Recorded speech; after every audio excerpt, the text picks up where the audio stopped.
No ar, mais um programa Sala de Opinião. E hoje, entrevistando a professora Carla Almeida, né? Sim. Zootecnista, professora da finca. A formação da senhora foi aonde, professora? Eu fiz o curso de zootecnia em Areia, na Paraíba. A senhora é natural de lá? Eu sou natural de Campina Grande, também na Paraíba. E depois a senhora fez algum curso mais? Depois eu fiz meu mestrado e o meu doutorado. O doutorado eu fiz uma parte na Escola de Areia, no Centro de Ciências Agrárias, e outra parte na Uffizi, na Itália. Doutora Carla Cristina Almeida. Doutora, gostaria que a senhora me falasse, explicasse para o nosso público o que é a zootecnia. A zootecnia ela é uma ciência que dentro da área das ciências agrárias, ela lida tanto com a criação, como lida também com o manejo e a produção de animais domésticos ou animais domesticáveis e que possuem utilidade econômica. Geralmente faz todo o controle da criação, a sua reprodução. Assim, nós mexemos desde o forte do curso da zootecnia é a área de alimentos e nutrição, a parte de manejo e a produção em si. E como que vocês atuam no mercado? Olha, o mercado, normalmente a gente atua em quê? Ou em propriedades, ou em empresas de pesquisa, em empresas estaduais, em fazendas. É um mercado que é um tanto quanto restrito dependendo da região. Por exemplo, lá no Nordeste é mais difícil para o zootecnista, enquanto que no Sul e no Sudeste já é bem melhor. E eu diria que para qualquer curso das ciências agrárias, para mim o local melhor hoje é Centro-Oeste e Norte. Aqui, por exemplo, na região Norte, a atuação do zootecnista ele é muito mais, aparente, ele se destaca mais. Eu não sei se ele se destaca mais, mas ele é importante. Por quê? Porque toda a parte de melhoramento, a parte de manejo alimentar, manejo nutricional, manejo sanitário, manejo reprodutivo, tudo isso um zootecnista está apto a fazer. E o campo de trabalho, por exemplo, quem contrata um zootecnista, professor? Como eu falei anteriormente, um proprietário de uma fazenda, uma empresa que trabalhe com um abatedouro frigorífico, tanto de bovinos quanto de caprinos, de ovinos. É obrigado a contratar? No caso, por exemplo, eu tenho um abatedouro, sou obrigado a contratar um zootecnista? Não é obrigado, não. É obrigado a contratar um veterinário. É uma responsabilidade técnica do veterinário avaliar as carcaças do ponto de vista sanitário. Ele vai avaliar essas carcaças, ver se tem alguma doença, alguma parte que está comprometida, e ele vai mandar que seja retirada. E como funciona, por exemplo, essa parceria médico veterinário e zootecnista? Como que é feito esse trabalho? Eu costumo dizer e creio que na realidade nós nos complementamos. Existe um bairrismo, vamos dizer assim, tanto por parte dos agrônomos como dos veterinários e, obviamente, os zootecnistas, por extensão, também se comportam da mesma forma. Um tende a diminuir o outro. Como eu não creio nisso, eu creio que existem zootecnistas competentes, veterinários competentes e agrônomos competentes e que juntos nós podemos fazer a pecuária desse país. Mas Rondônia é um estado que tem uma pecuária imensa, né? Uma pecuária que tem se destacado a nível nacional como das melhores no país. É verdade, a pecuária aqui está crescendo. Crescendo. O gado, também nós temos uma produção bovina imensa, né? Imensa. E como que o nosso zootecnista ele entra nesse mercado? Olha, o rebanho bovino aqui do estado de Rondônia, se eu não me engano, ele está em 13 milhões de cabeça. É um senhor rebanho. Se a gente vai para caprinos, Segundo o IBGE, está em torno de 50 mil cabeças. Ovinos, um pouco mais do que caprinos, 150 mil. E ainda tem a avicultura, que está se expandindo, mas que ainda não tomou uma forma tão grande.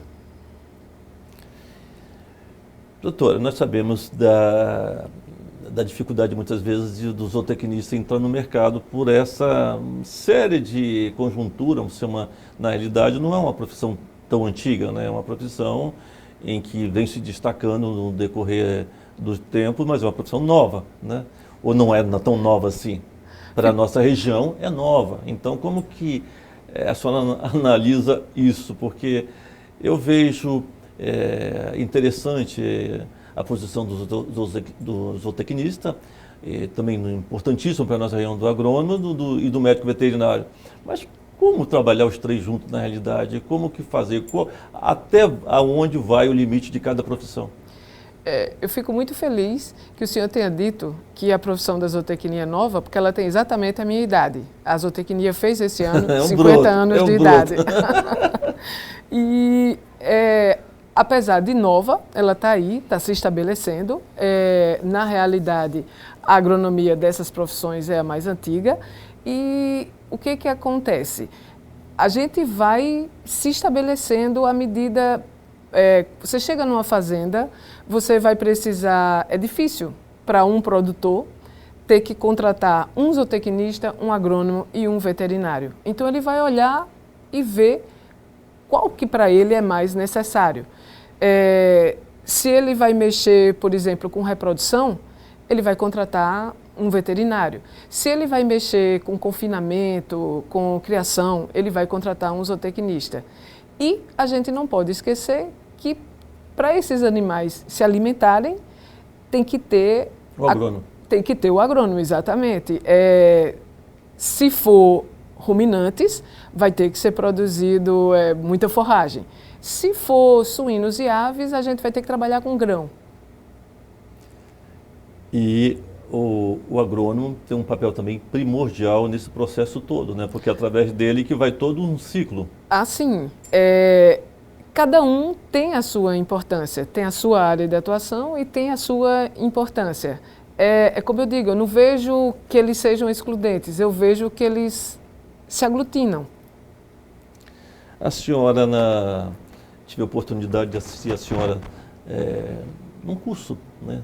Se preparando para uma aula, e achei muito interessante aquela palestra que a senhora estava fazendo, falando sobre silagem. Eu gostaria que a senhora falasse o que é a silagem, qual a importância da silagem, como que a silagem funciona aqui no estado, o que temos de novidade nesse campo, porque, por ser Rondônia agrícola, um estado em que vem crescendo muito nesse setor e é a base da nossa economia, eu gostaria que a senhora nos explicasse sobre esse processo.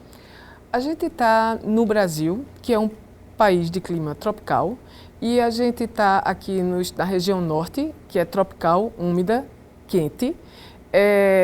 Tem um regime pluviométrico muito bom, mas mesmo com tanta chuva, existe uma estacionalidade na produção de forragens. Então, por exemplo, a silagem a gente normalmente usa para quem? A gente usa para os ruminantes. Então, sempre, todo ano, a gente tem um excesso de produção de forragem no período das águas, no período das chuvas, e tem um período de diminuição, quase nada de forragem na época seca. Então, o que a gente tem que fazer? A gente tem que fazer a conservação da forragem. A conservação da forragem pode ser feita de duas maneiras. A gente pode fazer via fenação ou pode fazer via a silagem. Qual seria a limitação da fenação num estado como o de Rondônia? É o excesso de chuva. O feno tem que ser feito e tem que ser secado ao sol e ao ar. Então, fica complicado. Então, para aqui, o que está se mostrando mais viável é a silagem. E o que é uma silagem? Na realidade, a silagem, a gente corta a forragem e ela passa por um processo de fermentação. Esse processo de fermentação é um processo anaeróbico, necessariamente o ar está excluído, e ao longo disso aí, o que vai acontecer? Ela vai transformar os açúcares que são contidos nas forrageiras, vai transformar em ácidos. Ácidos esses que podem ser ácido láctico, ácido propiônico, ácido acético, ácido butírico. E isso seria, na realidade, mas é um processo normal, e onde se faz? Quem faz a silagem? Como todo processo, ele tem que ser planejado, o produtor tem que ter uma capineira e a gente pode utilizar que plantas, quais as plantas mais adequadas para se fazer uma silagem. Se estudou, se pesquisou e chegou à conclusão que as plantas mais adequadas para fazer uma silagem de qualidade e com um preço, com um custo bom, que seria o sorgo e o milho. Entretanto, também se faz silagem com capim-elefante e com cana-de-açúcar. Mas a estrutura para fazer essa silagem? Assim, onde fazer a silagem e onde se faz e já fica armazenado são denominados de silos. A gente tem diversos tipos de silos. Uma fazenda de um fazendeiro não poderoso, uma fazenda de médio porte, que não tem condições financeiras maiores, pode-se fazer? Pode sim. A silagem é uma tecnologia acessível a quem esteja disposto a fazer. Hoje, o tipo de silo mais comum é o silo de superfície. Antigamente, o que mais se utilizava era o silo trincheira. Esse ficava um pouco mais caro, porque tinha que ser de alvenaria de cimento, era grande. Então, assim, esse praticamente está sendo posto de lado e está sendo substituído pelos silos de superfície, que são feitos em cima do solo com lonas. E você veda por quê? A gente não pode... Custo baixo, então, né? Um custo mais baixo, seguramente bem mais baixo. Você faz na terra, você cava o silo e aí reveste com lona. Essa lona deve ter em torno de 200 micro e você vai colocando a forragem, a que foi escolhida, e vai compactando com um trator. Tem que compactar bem, por quê? Porque é exatamente dessa compactação que a qualidade da forragem vai depender. Então você compacta bem, vai colocando camadas sucessivas até chegar ao topo, onde depois você cobre com outra lona. E normalmente o que se faz? Normalmente se recobre com areia ou com pneus para que fique bem vedado. O importante é que o silo seja bem revestido e que a vedação final seja muito bem feita. E depois, esse material, qual o tempo que demora esse material para ser preparado? Em torno de... o ideal é que uma vez começado o silo num dia, que ele seja fechado no mesmo dia, para que a qualidade da silagem seja melhor. Então, quanto mais rápido você faz o silo e veda esse silo, melhora a qualidade da forragem. Uma vez que feito essa silagem, havendo a vedação do silo, você pode abrir esse silo em torno de 20, 21 dias, já pode abrir. Já houve o processo de... Aberto o silo, é retirado um pouco desse material. E o demais material, ele não fica ruim posteriormente a essa data ou não? Assim, o que acontece? A gente todos os dias tem sempre que tirar uma fatia. Por quê? Porque quando você abre o silo, a parte da silagem ela fica exposta ao ar. Então, por isso, a gente tira uma fatia todos os dias em média de 20 centímetros e retira aquela quantidade que é necessária para suplementar os animais. Quando a gente faz uma silagem, ela normalmente funciona como o quê? Funciona como uma suplementação. Em alguns locais, tipo na Europa, nos Estados Unidos, eles usam a silagem de forma mais usual. Aqui a gente normalmente usa como suplementação. Essa suplementação normalmente é feita na época onde a dificuldade, a qualidade das forragens tá ruim, e aí você usa a silagem. Então, o que é preciso? Quando se faz a silagem, a gente tem que ter dados tipo quantos animais eu vou suplementar, quantos dias eu vou utilizar essa forragem e que categoria de animais eu vou fornecer essa forragem. Existem umas quantidades que são mais ou menos tabeladas. Por exemplo, uma vaca leiteira em produção de leite, ela consome em torno de 25 a 35 quilos de silagem por dia. Se é uma vaca seca, ela vai consumir em média 20 quilos. Se é uma novilha prenha, ela vai consumir em torno de 15. Um bezerro, uma bezerra vai consumir em torno de 5 quilos.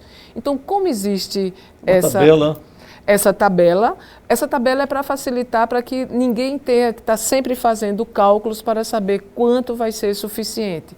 Quando a gente trabalha com alimentação animal de ruminantes, normalmente a gente trabalha com matéria seca do alimento. Por exemplo, se fosse feno, já estava no teor de matéria seca correta. Na silagem, ela ainda tem um teor de umidade e a gente tem que calcular esse teor de matéria seca para que consiga suprir o animal realmente.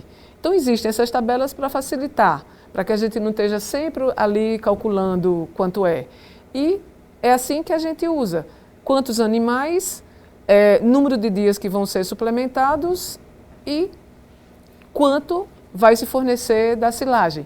Com isso daí, a gente tem o primeiro indicativo para começar o dimensionamento do silo. Vamos aqui fazer um pequeno intervalo de sala de opinião e já voltamos.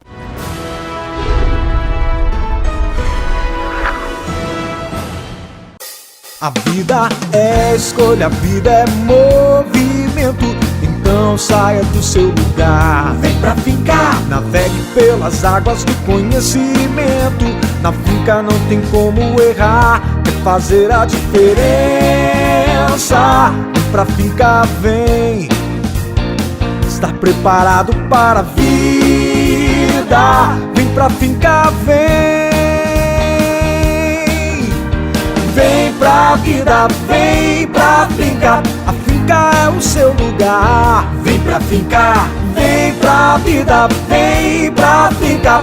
Você vai se orgulhar. Vem pra finca. A Bruna sonha em terminar biomedicina. O Joaquim trancou o curso por motivos financeiros. O Márcio quer acertar uma dívida e voltar a estudar. Seja qual for o seu motivo de ter parado de estudar, vem aí a Semana de Conciliação Finca e Metropolitana, de 21 a 25 de novembro no campus da Finca. Propostas incríveis e condições especiais para você voltar a estudar. Semana da Conciliação Finca e Metropolitana, uma força a mais para você realizar seus sonhos.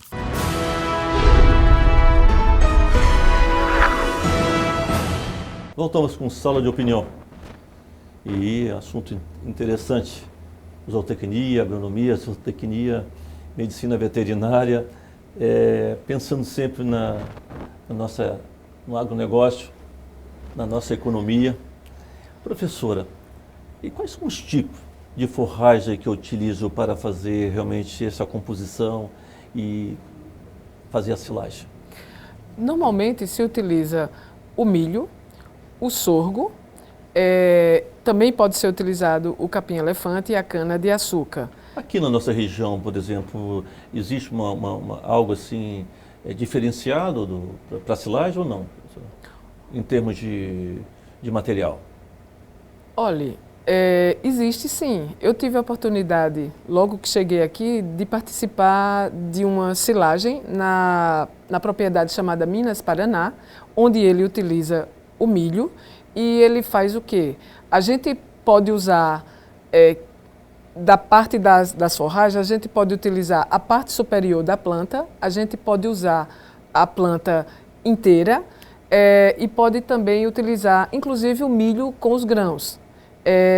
Então, claro que quando a gente utiliza a planta do milho completa, tanto a parte de folha quanto a parte de grãos, essa fica uma silagem muito mais rica, de melhor qualidade. Então, para fazer essa forragem, eu gostaria que a senhora repetisse o tipo de material que são utilizados. Assim, milho, sorgo, capim-elefante e cana-de-açúcar. O prazo dessa silagem também, qual seria o período para que ela realmente houvesse toda a composição? O processo de fermentação, ele se completa em torno de 20 e 21 dias, quando então o silo pode ser aberto e fornecido para os animais. Uma vez que ele está vedado da forma correta, essa silagem dura um tempão. A senhora me falou, acabou de falar também que, por exemplo, para forragem, a senhora poderia, para poder ficar com maior valor nutritivo, muitas vezes você coloca tanto o caule, as folhas e o próprio fruto, o grão do milho, né? Isso. Existe, por exemplo, outro tipo de composição, outro tipo de planta ou de vegetais que se pode colocar nessa silagem sem ser o fruto, o grão do milho? Não, no caso do milho, é usar a planta inteira, inclusive os grãos. Fora o sorgo e o milho e o capim-elefante, algumas pessoas tentam fazer silagem de leguminosas, mas ainda é uma coisa em formação. Não existe um estudo mais profundo sobre isso? Não, ainda está se fazendo. Rondônia, qual na realidade, como a senhora vê o futuro da zootecnia em Rondônia, professora? Olha, eu vejo um futuro muito bom. Eu morei minha vida inteira no Nordeste e é surpreendente chegar aqui e você ver como se respira a pecuária aqui. Eu creio que o estado de Rondônia ainda ele está se fazendo, ainda tem muita coisa por fazer e dentro disso daí eu vejo os zootecnistas atuando e levando esse estado para frente. O papel dele é um papel primordial nesse processo, né? Assim, quando a gente fala de pecuária, o zootecnista tem um papel muito importante a desempenhar, uma vez que, como eu falei anteriormente, a gente trata não só da criação, como também do manejo e da produção. A senhora hoje é professora do curso de zootecnia nas Faculdades Integradas Aparício de Carvalho, FINCA, né? Qual a cadeira que a senhora leciona? Eu leciono no curso de zootecnia, eu leciono as disciplinas de caprinocultura, ovinocultura e equidicultura. Também legislação ambiental. E o que a senhora poderia falar sobre essas disciplinas? Teria algum aspecto interessante dessas disciplinas que a senhora poderia fazer referência para nós? Eu trabalhei minha vida inteira com caprinos e é engraçado que a gente nota que como a caprinocultura não é uma coisa que não é uma área em que Rondônia se desenvolveu, ela ainda está para acontecer, então os ovinos estão aí, estão se estabelecendo. O que está estabelecido são os bovinos e a gente tanto tem os bovinos de corte como tem os bovinos de leite.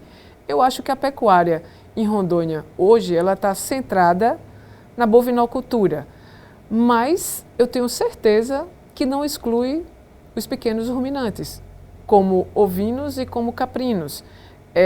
Afinal de contas, a carne caprina ela é gostosa e o leite caprino, ainda que as pessoas não tenham muito o hábito de consumir e até tenham uma certa ojeriza, mas ele é um leite de muita qualidade e muito bom. A senhora acredita que poderá haver uma mudança de comportamento com relação a esse aspecto? Eu creio porque eu nunca esqueço que uma vez eu estava comentando,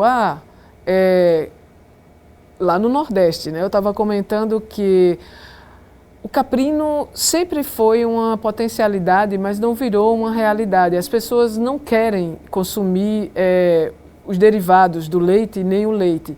E aí eu lembro que um professor muito querido, ele disse assim, Carla, há 20 anos atrás, como é que era o consumo de vinho aqui?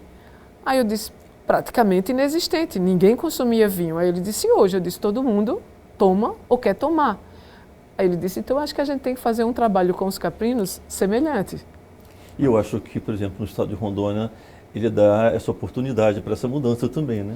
Eu creio. Apesar de cabra ser um animal que não gosta muito de umidade, mas eu creio que é só a gente acertar a forma de manejar dentro dessas circunstâncias climáticas que a gente tem e que ela vai dar certo.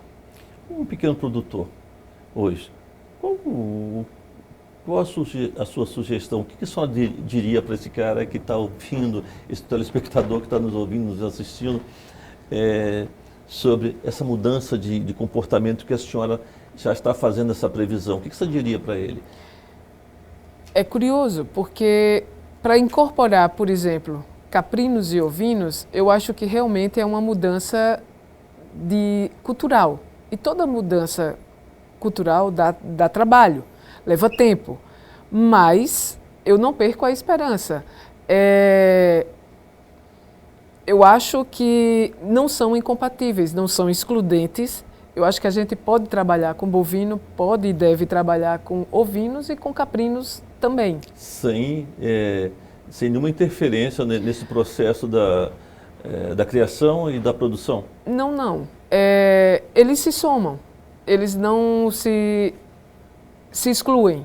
Então, assim, obviamente, sempre o que um produtor, seja ele pequeno ou grande, o que é que ele vai querer? Ele vai querer o que paga a conta dele no final do mês ou durante o ano inteiro. Então, o que a gente tem que fazer?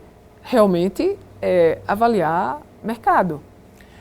Por exemplo, um estudante de zootecnia, em que período que ele vai para campo, em que período que ele começa a entender o que realmente a importância daquilo que ele está fazendo? O que acontece? Todos os cursos têm uma formação, quando a gente entra no curso, tem aquela formação que é básica. Então você vai ver um pouco de matemática, um pouco de português, um pouco de química ou muito. E aí depois que a gente entra nas disciplinas que são as profissionalizantes. Normalmente a gente se encanta bem mais exatamente nessa fase, quando você começa a ir para as disciplinas que são do profissional do curso. E é aí que esse aluno também deve ir a campo. Por quê? Porque se ele vai para campo sem informação alguma, ele passa, mas ele não consegue captar a beleza daquilo. Na medida em que ele já viu a disciplina e que está mais bem informado, mais bem formado, ele tira um proveito que é muito maior. Aí começa a aumentar o entusiasmo pela profissão. Ah, sim, com certeza. Vamos fazer aqui um pequeno intervalo em sala de opinião, mas já voltamos.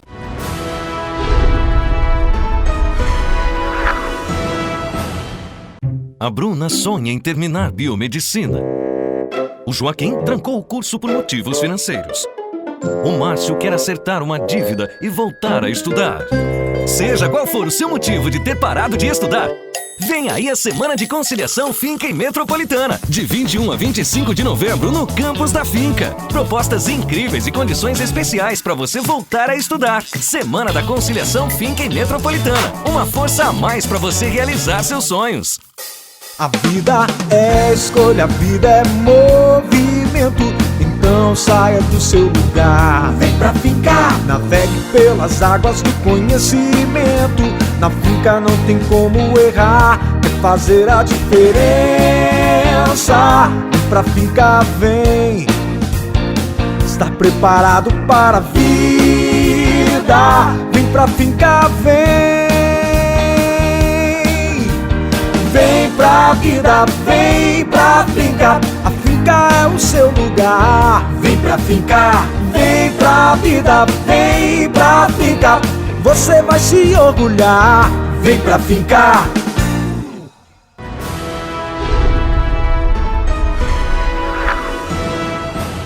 Voltamos com sala de opinião. E aqui com a doutora Carla, ela é zootecnista e professora da Finca do curso de zootecnia e medicina veterinária. Gostaria que você falasse também um pouco, professora, já que estamos falando nessa área tão empolgante que é de agronegócio, de agronomia, zootecnia, veterinária. No curso de veterinária, que disciplina a senhora realmente leciona e como a senhora vê o curso de veterinária? Assim, eu vejo o curso de veterinária como um curso muito bom. As disciplinas que eu leciono nesse curso são alimentos e alimentação animal e nutrição animal. Dentro da sua esfera, né? Exatamente, dentro da minha área como zootecnista. O curso de veterinária daqui de Rondônia, quer dizer, daqui de Porto Velho, surpreendentemente, os alunos tendem a ter uma preferência por animais pets. Isso me surpreende porque lá a gente normalmente quer trabalhar com animais de grande porte ou com caprinos e ovinos. Mas o que está acontecendo hoje? Os cães e os gatos, eles estão virando parte da nossa família, né? Todo mundo trata quase como se filho fosse. Mas é bastante surpreendente, né? Porque por ser um estado que tem um imenso número de cabeças bovinas e de animais de grande porte, né? É curioso, isso também me chamou a atenção. Nem sei explicar por que acontece. Mas Modismo, seria? Eu acho que é uma questão de circunstância. Hoje o mercado pet está muito concorrido e crescendo muito. Então, assim, as pessoas, no caso, os estudantes de veterinária, talvez estejam indo para ele por conta disso, por conta desse crescimento. É interessante que, por exemplo, que a finca tem um hospital imenso, um hospital de referência na nossa região, né? Um hospital veterinário, né? Com um centro cirúrgico de animais de grande porte, né? De um hospital de alta complexidade, então bem avançado. Né? Um belo hospital, diga-se de passagem, é um belo hospital. Eu tenho a maior admiração por professora Liana e pelo pessoal que faz parte, pelos alunos que estão lá nesse hospital, e eles realmente lidam com animais de grande porte também, inclusive com os pets. Muito bom. Professor, e curso de zootecnia? Eu gostaria que a senhora falasse para mim do curso, da grade, quem são as pessoas que procuram o curso de zootecnia, da onde vêm essas pessoas que procuram o curso de zootecnia, qual a grade, como funciona? Gostaria que a senhora falasse sobre ele. Olha, a grade de zootecnia ela é bem extensa. A gente mexe com o quê? A gente mexe com as disciplinas de forragem, a gente trabalha com a parte de legislação, de manejo de animais silvestres, tanto da fauna silvestre como exótica. A gente também trabalha com as disciplinas de caprino, de ovino, de equídeo. Também tem a parte de suínos e de aves, tem piscicultura, tem a parte de melhoramento animal, genética. Tem muito mais do que isso. Eu acho que eu passaria aqui umas boas horas falando. É interessante só falar em piscicultura. Piscicultura também é algo fantástico aqui no estado de Rondônia, né? A piscicultura tem crescido muito em Rondônia. Muito. Isso para mim é novidade. Acho que por conta da falta d'água lá no Nordeste, a piscicultura aqui me encanta também, porque realmente ela está aí, está se consolidando dentro do espaço. E hoje à tarde, um pouco antes de chegar aqui, eu estava numa banca de TCC de alunos, exatamente era com peixe. Eles estavam, como a farinha de peixe está se tornando um pouco inviável, não é bem esse o termo, mas enfim, eles estavam procurando uma fonte alternativa de proteína para os peixes e eles chegaram à conclusão, eles vão montar um experimento e em maio a gente vai saber o resultado, substituição da farinha de peixe pela farinha de minhoca. Na alimentação, o deles especificamente do pirarucu. E deve ser tão saudável como a outra, né, alimentação, né, da farinha de peixe. Com né? certeza. A gente estava numa discussão, por quê? A finalidade é fornecer proteína para os peixes. E a gente estava numa discussão do que a literatura dizia. E se encontrou que ela tinha em torno de 95% de proteína bruta. Só que tem outra literatura que diz que é em torno de 60% a 68%. Mas mesmo assim, já é um teor de proteína muito bom. E a expectativa é que realmente vai ser um sucesso. Eu Ou creio. Eu tenho essa expectativa e estou muito curiosa de quando eles terminarem da gente ver o resultado E a desse senhora vai experimento. vir aqui nos explicando do resultado dessa pesquisa. Sim, com certeza. Professora, mas qual o perfil daquele aluno que procura o curso de zootecnia? Olha, a gente tanto tem alunos da área urbana, como a gente tem alunos também da zona rural que procuram o curso.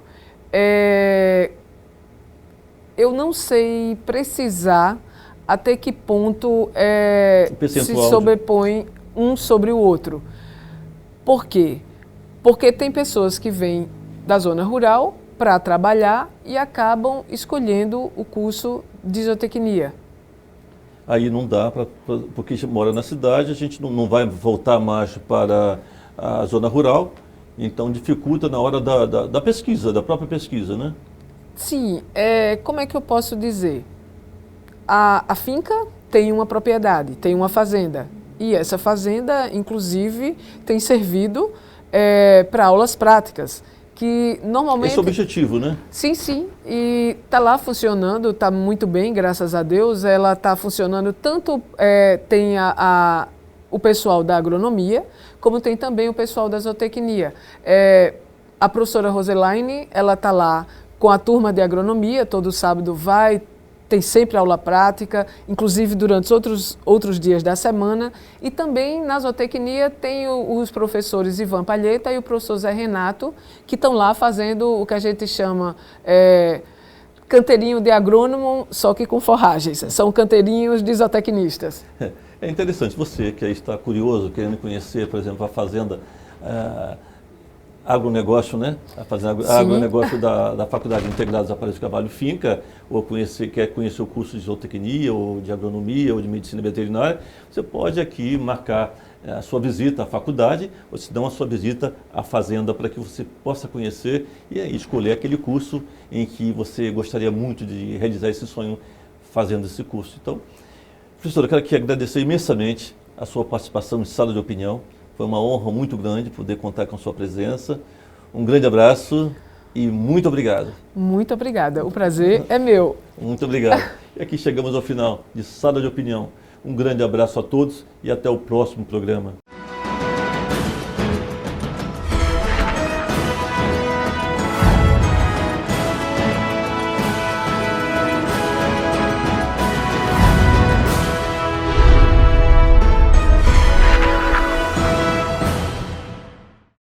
A Bruna sonha em terminar biomedicina. O Joaquim trancou o curso por motivos financeiros. O Márcio quer acertar uma dívida e voltar a estudar. Seja qual for o seu motivo de ter parado de estudar, vem aí a Semana de Conciliação Finca e Metropolitana, de 21 a 25 de novembro no campus da Finca. Propostas incríveis e condições especiais para você voltar a estudar. Semana da Conciliação Finca e Metropolitana, uma força a mais para você realizar seus sonhos.